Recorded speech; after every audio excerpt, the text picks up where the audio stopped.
Hi, I'm Amy and this is how Ngholeg y Cymoedd changed my life. My journey with Ngholeg y Cymoedd started in 2017. So I enrolled on the Level 3 Performing Arts course at the Rhoddodd campus, where we did dance classes, acting classes, and we had a bit of singing on the side, or we could apply for one-to-one singing lessons as well. So we did a bit of everything that sort of involves being a triple threat performer.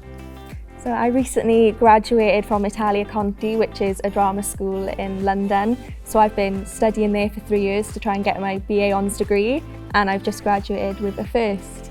So Ngholeg y Cymoedd helped me so much in my confidence, especially in first year. I started when I was 16.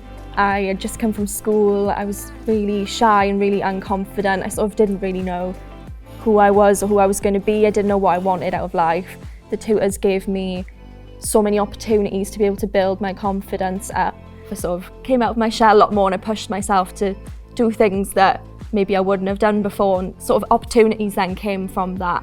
Especially being a Welsh speaker in the college, I sort of got to do extra little things on the side that really helped me as well to build up other skill sets. What I enjoyed most about my time at Ngholeg y Cymoedd was the lifelong friends that I made. You really felt a sense of community, especially on this course. You work so closely together that you really all sort of go through this experience as one big group. And those friends I've kept with me all the way through now, and I will keep for the rest of my life.